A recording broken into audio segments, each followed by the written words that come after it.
Hello ನಮಸ್ಕಾರ, welcome to ಹೆಬ್ಬಸ್ vlog. ನಾನು ನಿಮ್ಮ ಸಾಹಿತ್ಯ. ಒಂದು ನಿಮಿಷ ಈ ಕಡೆ ಬಾ. ಇವತ್ತಿನ ಡೈಲಿ ವ್ಲಾಗಿಗೆ ನಿಮ್ಗೆಲ್ಲರಿಗೂ ಸ್ವಾಗತನ ಕೊಡ್ತಾ ಇದ್ದೀನಿ. ಇವತ್ತು ಅವಳು ಜೋಳ ತಿಂತಾ ಇದ್ದಾಳೆ. ಸೊ ಅಂದರೆ ವಿಡಿಯೋಕ್ಕೆ ಇಂಟ್ರೊಡಕ್ಷನ್ ಕೊಡೋದೇ ಮರ್ತು ಹೋಗಿತ್ತು, ಹಾಗಾಗಿ ಇವಾಗ ಇಂಟ್ರೊಡಕ್ಷನ್ ಕೊಡ್ತಾ ಇದ್ದೀನಿ. ಈ ಜೋಳದ ಕತೆ ಎಲ್ಲ ಈ ವ್ಲಾಗಲ್ಲಿ ಮುಂದೆ ಶೇರ್ ಮಾಡಿದ್ದೀನಿ. ಸೊ ಈ ವ್ಲಾಗ್ನ ಫುಲ್ಲಾಗಿ ನೋಡಿ ಸಪೋರ್ಟ್ ಮಾಡಿ. ನನ್ನ ಇವತ್ತಿನ ರುಟೀನ್ ಯಾವ ಥರ ಇತ್ತು ಅಂತ ಇವಾಗ ನೋಡ್ಕೊಂಬನ್ನಿ. ಇದು ಪರ್ಪಲ್ ಕಲರ್ ಕ್ಯಾಬೇಜ್ ಬರುತ್ತಲ್ಲ, ಅದನ್ನು ಸ್ವಲ್ಪ ನೀರು ಹಾಕಿ ಪೇಸ್ಟ್ ಮಾಡಿ ಇಟ್ಕೊಂಡಿದ್ದೀನಿ. ದೋಸೆಗೆಲ್ಲ ಆದರೆ ಈ ಥರ ಮಾಡಿದ್ರೆ ಒಳ್ಳೆ ಕಲರ್ ಬರುತ್ತೆ. ನೀವು ರೊಟ್ಟಿ ಪಡ್ಡು ಏನಾದರೂ ಮಾಡ್ತೀರಾ ಅಂದರೆ ಬೇಕಾದರೆ ಅದನ್ನು ಕಟ್ ಮಾಡಿ ಹಾಕ್ಕೋಬೋದು. ಈ ಪೌಡರ್ ಬಂದುಬಿಟ್ಟು ನಾನು 1 ಕಪ್ ಆಗೋಷ್ಟು ಓಟ್ಸು, ಅದ್ರ ಜೊತೆ ಒಂದು ಅರ್ಧ ಕಪ್ ಆಗೋಷ್ಟು ರವೆನ ತೊಗೊಂಡಿದ್ದೀನಿ. ಸಣ್ಣ ರವೆ ತೊಗೊಂಡಿದ್ದೀನಿ. ನೀವು ಉಪ್ಪಿಟ್ಟಿಗೆ ಅಥವಾ ದೋಸೆಗೆ ಯಾವ ರವೆನ ಯೂಸ್ ಮಾಡ್ತೀರೋ ಅದನ್ನೇ ಯೂಸ್ ಮಾಡ್ಬೋದು, ತೊಂದರೆ ಇಲ್ಲ. ನಾನು ಸಣ್ಣ ರವೆ ಒಂದು ಅರ್ಧ ಕಪ್ಪು ಹಾಕಿ ಅದನ್ನು ಮಿಕ್ಸಿಲಿ ಪೌಡರ್ ಮಾಡಿ ಇಟ್ಕೊಂಡಿದ್ದೀನಿ. ಈ ಥರ ಮಾಡೋದ್ರಿಂದ ಏನು ಗೊತ್ತಾ, ದೋಸೆ ಮಾಡಿದಾಗಲಿ ರೊಟ್ಟಿ ಮಾಡಿದಾಗಲಿ ಅದು ಬಾಯಿಗೆ ಸಿಗಲ್ಲ ಓಟ್ಸು. ಸೊ ಗೋಧಿ ಹಿಟ್ಟಿನ ಥರ ಆಗಿಬಿಡುತ್ತೆ. ಹಾಗಾಗಿ ಈ ಥರ ಮಾಡಿ ಸ್ಟೋರ್ ಮಾಡಿ ಇಟ್ಕೋತೀನಿ. ಓಟ್ಸ್ ರೆಸಿಪಿ ನಾನು ಸ್ವಲ್ಪ ಜಾಸ್ತಿ ಮಾಡ್ತೀನಿ, ಹಾಗಾಗಿ ಈ ಮೆಥಡನ್ನ ನಾನು ಫಾಲೋ ಮಾಡ್ತೀನಿ. ಇದು ಒಂದು ವಾರ 15 ದಿನಕ್ಕೆ ಆರಾಮಾಗಿ ಯೂಸ್ ಮಾಡ್ಕೋಬೋದು, ಏನೂ ತೊಂದರೆ ಇಲ್ಲ. ಇವಾಗ ದೋಸೆ ಬ್ಯಾಟರ್ ಯಾವ ಕನ್ಸಿಸ್ಟೆನ್ಸಿಗೆ ಬೇಕೋ ಅಷ್ಟು ನೀರು, ಸ್ವಲ್ಪ ಉಪ್ಪು ಹಾಕಿ ಮಿಕ್ಸ್ ಮಾಡ್ಕೋಬೇಕು. ಇದ್ರ ಜೊತೆ ನೀವು ಗೋಧಿ ಹಿಟ್ಟಾಗಲಿ ಅಕ್ಕಿ ಹಿಟ್ಟಾಗಲಿ ರಾಗಿ ಹಿಟ್ಟಾಗಲಿ ಏನಾದರೂ ಹಾಕಿದ್ರೆ ತೆಳುವಾಗಿ ದೋಸೆ ಮಾಡ್ಬೋದು. ಉದ್ದಿನ ದೋಸೆ ಥರ ಎಲ್ಲ ಮಾಡ್ಬೋದು. ಬಟ್ ನಾನು ಇವತ್ತು ಯಾವುದೇ ಥರ ಎಕ್ಸ್ಟ್ರಾ ಹಿಟ್ಟನ್ನ ಮಿಕ್ಸ್ ಮಾಡ್ಕೋತಲ್ಲ, ಸ್ವಲ್ಪ ದಪ್ಪವಾಗಿ ದೋಸೆನ ಮಾಡ್ತೀನಿ. ಅದು ಸ್ವಲ್ಪ ನೆನಿಬೇಕಾಗತ್ತೆ, ಹಾಗಾಗಿ ನಾನು ಹೆಸರು ಕಾಳು ರೇವಿನ ರೆಡಿ ಮಾಡ್ಕೊಳ್ಳೋಣ ಅಂತ ಹೇಳಿಬಿಟ್ಟು ರೆಡಿ ಮಾಡ್ತಾಯಿದ್ದೆ. ಸೊ ಎಲ್ಲ ಆನಿಯನು ಟೊಮೊಟೊ ಎಲ್ಲ ಹೆಚ್ಚಿಟ್ಕೊಂಡೆ, ಬೇಗ ಆಗುತ್ತೆ ಅಂತ. ಇವಾಗ ಒಂದು ಸ್ವಲ್ಪ ಎಣ್ಣೆ ಕಾದ್ಮೇಲೆ ಹಿಂಗನ್ನ ಹಾಕ್ತಾಯಿದ್ದೀನಿ. ಹಿಂಗೆ ಹಾಕಿಬಿಟ್ಟು ಸಾಸಿವೆ ಹಾಕಬೇಕು. ಸಾಸಿವೆ ಒಂದು ಅರ್ಧ ಸ್ಪೂನಷ್ಟು ಹಾಕಬೇಕು. ಅದು ಚಿಟಪಟ ಅನ್ನೋದ್ರಲ್ಲಿ ನಮ್ಮ ಐಶು ನೋಡಿ ಏನು ಮಾಡ್ತಾ ಇದ್ದಾಳೆ ಅಂತ, ದೋಸೆ ಬ್ಯಾಟರಲ್ಲಿ ಆಟಾಡ್ತಾ ಇದ್ದಾಳೆ. ಹೇಳಿದ ಮಾತು ಒಂದು ಕೇಳಲ್ಲ, ಬೇಡ ಅಂದರೂ ಅವಳೇನು ಕೇಳಲ್ಲ. ಸೊ ಆಟಾಡ್ಕೊಳ್ಳಿ ಅಂತ ಸುಮ್ಮನೆ ಆದೆ. ಇವಾಗ ಒಂದು ಈರುಳ್ಳಿನ ಕಟ್ ಮಾಡಿ ಇಟ್ಕೊಂಡಿದ್ದೆ, ಅದ್ರ ಜೊತೆಗೆ 4 ಕರಿಬೇವನ್ನ ಹಾಕಿ ಚೆನ್ನಾಗಿ ಫ್ರೈ ಆದಮೇಲೆ ಇವಾಗ ಒಂದೇ ಒಂದು ಟೊಮೊಟೊನ ಹಾಕ್ತಾಯಿದ್ದೀನಿ. ಸೊ ಟೊಮೊಟೊ ಬೇಯಬೇಕಂದ್ರೆ ಸ್ವಲ್ಪ ಉಪ್ಪು ಹಾಕಬೇಕಲ್ವ, ಹಾಗಾಗಿ ಉಪ್ಪನ್ನ ಹಾಕ್ತಾಯಿದ್ದೀನಿ. ಅಡುಗೆ ಮಾಡಬೇಕಾದ್ರೆ ಫುಲ್ ನಮ್ಮ ಗಮನ ಅಡುಗೆ ಮೇಲೆ ಇರಬೇಕು, ಇಲ್ಲಾಂದರೆ ಎಡವಟ್ಟಾಗೋದಂತೂ ಪಕ್ಕ ಅಲ್ವಾ.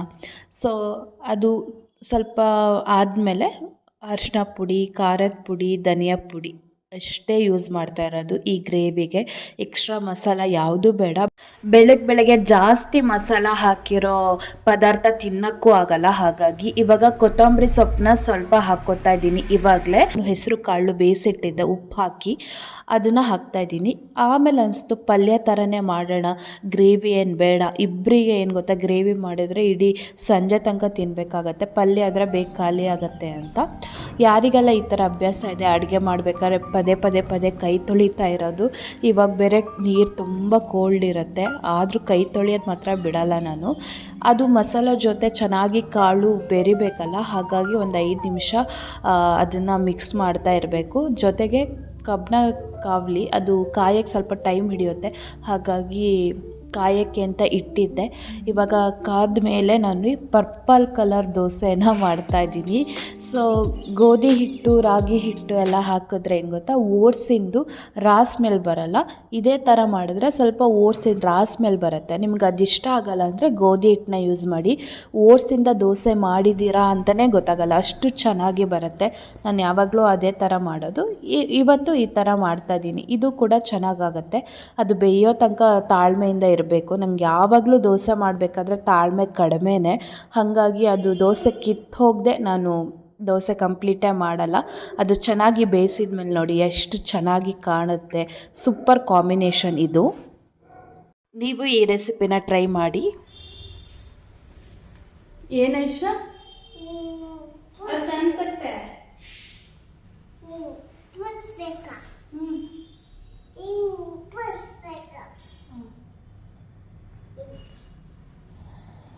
ಉಪ್ಪಾಯ್ತಾ?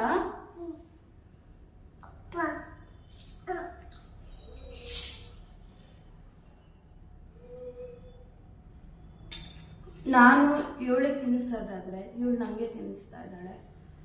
ಸೊ ಇವೆರಡು ಜೊತೆ ತಿನ್ನಬೇಕು. ಸ್ವಲ್ಪ ಉಪ್ಪು ಜಾಸ್ತಿ ಆಯಿತು. Thank you.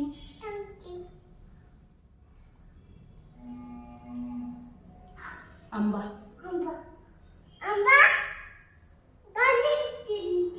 ಬಾಳೆಹಣ್ಣು ಯಾರು ಕೊಟ್ಟರು? ಅಕ್ಕನ. ನೀನು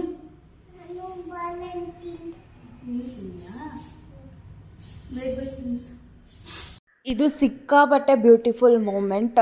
ಸೊ ಐಶು ತಿನ್ನಿಸ್ತಾ ಇರೋದು, ಎಂಜಾಯ್ ಮಾಡ್ತಾ ಇದ್ದೆ. ಬಟ್ ಅದನ್ನು ತಿನ್ನೋಕ್ಕೆ ಆಗ್ತಾ ಇರಲಿಲ್ಲ. ಸಿಕ್ಕಾಪಟ್ಟೆ ಅಂದರೆ ಸಿಕ್ಕಾಪಟ್ಟೆ ಉಪ್ಪು ಜಾಸ್ತಿ. ಇಷ್ಟು ಉಪ್ಪು ಜಾಸ್ತಿ ಇರೋ ಅಡುಗೆನ ನಾನು ಯಾವತ್ತೂ ಮಾಡಿರಲಿಲ್ಲ. ನನಗೆ ಯಾಕಾದರೂ ಇವತ್ತೇ ಈ ಥರ ಆಯಿತು ಅಂತ ಅಂದ್ಕೊಂಡೆ. ನನಗೆ ಸಿಕ್ಕಾಪಟ್ಟೆ ಖುಷಿ ಇತ್ತು ದೋಸೆ ಮತ್ತು ಹೆಸರು ಕಾಳು ಗ್ರೇವಿ ಕಾಂಬಿನೇಷನಲ್ಲಿ ತಿನ್ನಬೇಕು ಅಂತ. ಹೋದ ವಾರನೇ ಪ್ಲ್ಯಾನ್ ಮಾಡ್ಕೊಂಡಿದ್ದೆ, ಆದರೆ ಖುಷಿಯಿಂದನೇ ಮಾಡಿದೆ. ಆದರೆ ಈ ರೇಂಜಿಗೆ ಹಾಳಾಗತ್ತೆ ಅಂತ ನನಗಂತೂ ಗೊತ್ತಿರಲಿಲ್ಲ. ಐಶು ತಿನ್ನಿಸ್ಬೇಕಾದ್ರೆ ಬೇಡ ಅಂತ ಹೇಳೋಕ್ಕೂ ಮನಸ್ಸಾಗಲಿಲ್ಲ. ಅವಳು ಹೆಂಗೋ ಚೂರೇ ತಿನ್ನಿಸ್ತಾ ಇದ್ಲು, ಹಾಗೆ ಸ್ವಲ್ಪ ತಿನ್ಕೊಂಡೆ ನಾನು.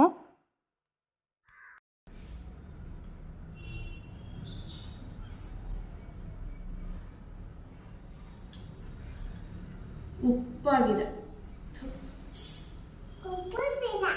ಪಲ್ಯನೇ ಉಪ್ಪಾಗಿರೋದು.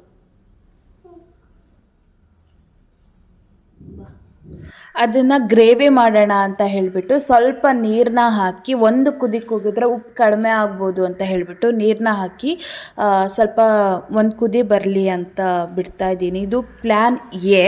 ಸಕ್ಸಸ್ ಆದರೆ ಒಳ್ಳೆಯದು. ಆದರೆ ಹಸಿವಾಗ್ತಾಯಿತ್ತು, ಹಾಗಾಗಿ ಸ್ವಲ್ಪ ಮೊಸರು ಬೆಲ್ಲ ಹಾಕ್ಕೊಂಡು ತಿಂದೆ. ದೋಸೆ ಚೆನ್ನಾಗಾಗಿತ್ತು. ಆಯಿತಾ, ಈ ಥರ ನೀವು ಟ್ರೈ ಮಾಡ್ಬೋದು. ಗ್ರೇವಿಗೆ ನೀರು ಹಾಕಿ ರೆಡಿ ಮಾಡಿ ಇಟ್ಟಿದ್ದೀನಿ. ನೋಡೋಣ ಉಪ್ಪು ಕಡಿಮೆ ಆಗಿದೆಯಾ ಇಲ್ವಾ ಅಂತ.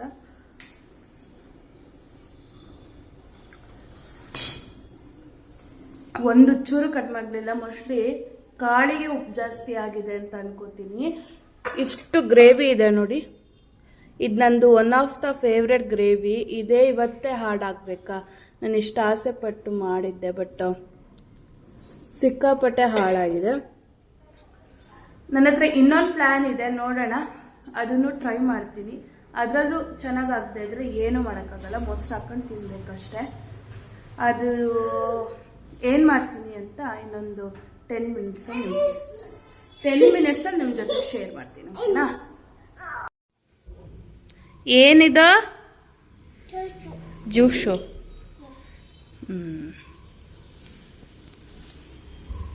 ಸೊ ಆರೆಂಜ್ ಜ್ಯೂಸ್ ಮಾಡಿದ್ದೀನಿ, ಕುಡಿಯೋಣ. ಚೆನ್ನಾಗಿದೆಯಾ? ಸೂಪರಾ? ಹಾಯ್.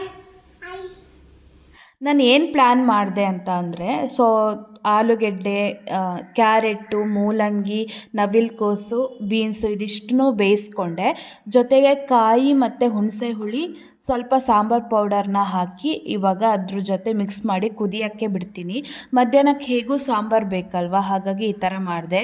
ಬೇಳೆ ಬದಲು ಇದೇ ಗ್ರೇವಿನ ಹಾಕೋಣ ಅಂತ ಅಂದ್ಕೊಂಡು ಗ್ರೇವಿನ ಹಾಕ್ತಾಯಿದ್ದೀನಿ. ಏಕೆಂದರೆ ಹೆಸರು ಕಾಳು ಹಾಕಿ ಕೂಡ ಸಾಂಬಾರು ಮಾಡ್ಬೋದಲ್ವ, ಹಾಗಾಗಿ. ಮತ್ತು ಅದಕ್ಕೇನು ಎಕ್ಸ್ಟ್ರಾ ಹಾಕಿಲ್ಲ. ಎಕ್ಸ್ಟ್ರಾ ಹಾಕಿದ್ದಂದ್ರೆ ಒಂದು ಧನಿಯಾ ಪೌಡರ್, ಅದೊಂದೇ, ಏನಾಗಲ್ಲ ಅಂತ ಹೇಳಿಬಿಟ್ಟು ಅದನ್ನು ಹಾಕಿ, ಅಂದರೆ ಕಾಯಿದು ಸಾಂಬಾರು ಪುಡಿ ಹಸಿ ವಾಸನೆ ಹೋದ್ಮೇಲೆ ಈ ಗ್ರೇವಿನ ಹಾಕಿಬಿಟ್ಟು ಇವಾಗ ಚೆನ್ನಾಗಿ ಕುದ್ರೆ ಸಾಂಬಾರು ರೆಡಿ ಆಗುತ್ತೆ. ಟೇಸ್ಟ್ ನೋಡಿ ಉಪ್ಪು ಹಾಕೋಣ ಅಂಥೇಳಿ ಉಪ್ಪು ಹಾಕಿರಲಿಲ್ಲ. ಹೋಳಿಗೂ ನಾನು ಉಪ್ಪು ಹಾಕಿರಲಿಲ್ಲ, ಹಾಗಾಗಿ ಸರಿಯಾಗಿ ಆಯಿತು, ಏನು ತೊಂದರೆ ಇಲ್ಲ. ಸ್ವಲ್ಪ ಬೆಲ್ಲನ ಹಾಕಿಬಿಟ್ಟು ಸಾಂಬಾರು ಯಾವ ಥರ ಮಾಡ್ತೀವಿ ಆ ಥರ ಮಾಡಿಕೊಂಡೆ. ಯಾವತ್ತೂ ಕೂಡ ನಾವು ಫುಡ್ನ ವೇಸ್ಟ್ ಮಾಡಬಾರ್ದಲ್ಲ.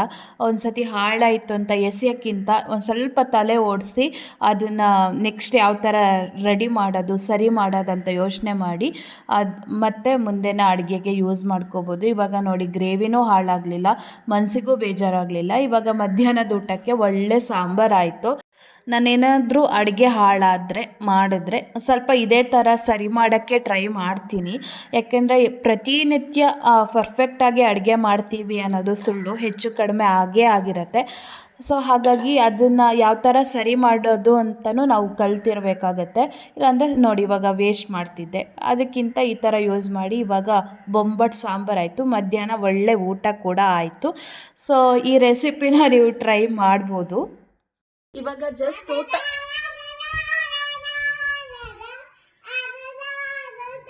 ಆಯಿತು ಬಾ ಇವಾಗ ಜಸ್ಟ್ ಊಟ ಮುಗಿಸ್ಕೊಂಬಂದೆ. ಮಲ್ಗಣ ಅಂತ ಹಾಸಿಗೆ ತುಂಬ ಅವಳ ಆನೆ ಆಗಿರ್ಬೋದು, ತೋರ್ಸು ಮೀನಿ, ಆಮೇಲೆ ಬಾಲ್ ತೋರ್ಸಕ್ಕಂತ ಬಾಲು ಎಲ್ಲದು ಒಂದಷ್ಟು ಬುಕ್ಕನ್ನು ಸಹ ಇಟ್ಕೊಂಡಿರ್ತಾಳೆ. ಅವಳು ಮಲಗಬೇಕಂದ್ರೆ ಇದಿಷ್ಟು ಅವಳ ಜೊತೆ ಇರಬೇಕು. ಇದ್ರ ಜೊತೆ ಒಂದು 5 ನಿಮಿಷ ಆಟಾಡಿ ಎಲ್ಲ ಆದಮೇಲೆ ಮಲಗೋದು. ಅವನ್ನೆಲ್ಲ ಫಸ್ಟ್ ಮಲಗಿಸಿ ಆಮೇಲೆ ಇವಳು ಮಲಗೋದು. ಎಷ್ಟು ಕೆಲಸ ಮಾಡ್ತಾಳೆ ಅಂತಿಲ್ಲ. ಸರಿ, ನಿಮಗೆ ಆಮೇಲೆ ಸಿಗ್ತೀನಿ. ಬಾಯ್ ಬಾಯ್.